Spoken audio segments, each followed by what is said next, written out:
இஸ்ரவேல் மக்கள் மீண்டும் யெகோவாவின் பார்வையில் தீய செயல்களை செய்யத் தொடங்கினார்கள். அதனால் யெகோவா அவர்களை கானானிய ராஜாவான யாபீன் கையில் விற்றார். யாபீனின் தலைநகரம் ஹாட்சோர். அவனுடைய படைத்தலைவன் சிசேரா ஹரோஷத் ஹாகோயிம் என்ற இடத்தில் வசித்து வந்தான். அவனிடம் 900 இரும்பு ரதங்கள் இருந்தன. 20 வருடங்களாக இஸ்ரவேல் மக்களை கொடுமையாக ஒடுக்கி வந்தான். இஸ்ரவேல் மக்கள் யெகோவாவிடம் உதவிக்காக கதறினார்கள். அந்த சமயத்தில் லபிதோத்தின் மனைவி தெபொராள் இஸ்ரவேலை நியாயம் விசாரித்து வந்தாள். அவள் ஒரு தீர்க்கதரிசியும் கூட. எப்ராயிம் மலைநாட்டில் ராமாவுக்கும் பெத்தேலுக்கும் நடுவே இருந்த தெபொராளின் பேரீச்சை மரத்தின் கீழ் அவள் உட்கார்ந்து நியாயம் விசாரிப்பாள்.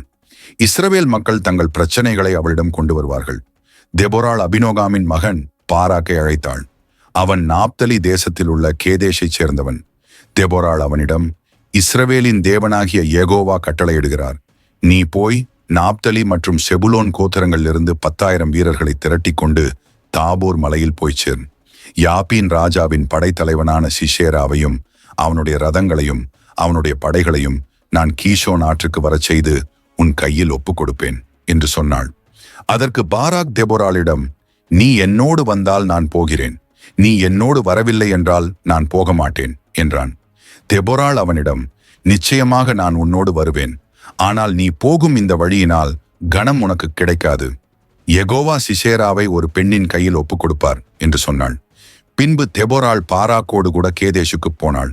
பாராக்கும் அவனுடைய படைகளும் தாபோர் மலையில் ஏறியிருக்கிறார்கள் என்று சிசேராவுக்கு செய்தி போனதும் அவன் தன்னுடைய 900 இரும்பு ரதங்களையும் தன்னுடைய எல்லா படைகளையும் கீஷோன் ஆற்றுக்கு கூட்டி வந்தான்.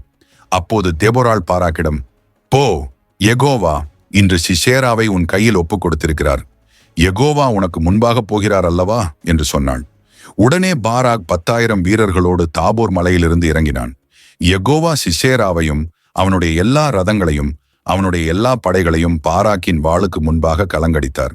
சிசேரா தன்னுடைய ரதத்திலிருந்து இறங்கி ஓடிப்போனான்.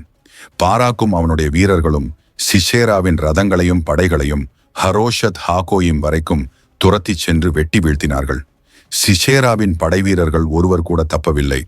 சிசேரா ஓடிப்போய் கேனியனான ஏபேரின் மனைவி யாகேலின் கூடாரத்துக்கு வந்தான். ஏனெனில் யாபீன் ராஜாவுக்கும் ஏபேரின் குடும்பத்துக்கும் இடையே சமாதானம் இருந்தது. யாகேல் சிசேராவை வரவேற்று கூடாரத்துக்குள் அழைத்துச் சென்றாள்.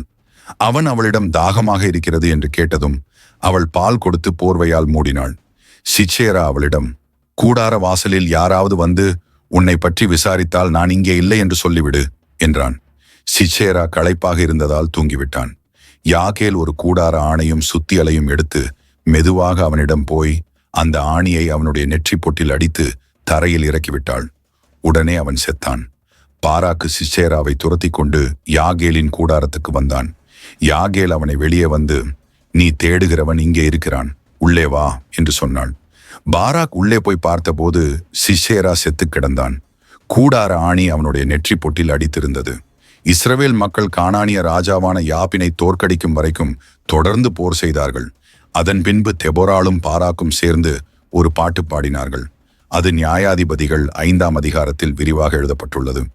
அந்த பாட்டில் இஸ்ரவேலின் வீரத்தையும் யெகோவாவின் வல்லமையையும் யாகேலின் தைரியத்தையும் புகழ்ந்து பாடினார்கள்.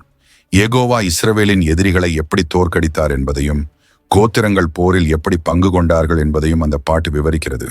தெபொராளின் தலைமையில் இஸ்ரவேல் 40 வருஷம் சமாதானமாக இருந்தது.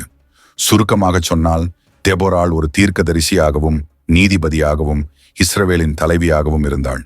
யெகோவாவின் கட்டளைப்படி பாராக்கை அழைத்து கொண்டு போய் கானானியர்களை தோற்கடித்தாள். ஒரு பெண் இஸ்ரவேலுக்கு விடுதலையை தந்தாள் என்பது குறிப்பிடத்தக்கது. யாகேல் என்ற பெண் சிசேராவை கொன்று இஸ்ரவேலுக்கு வெற்றியை உறுதிப்படுத்தினாள்.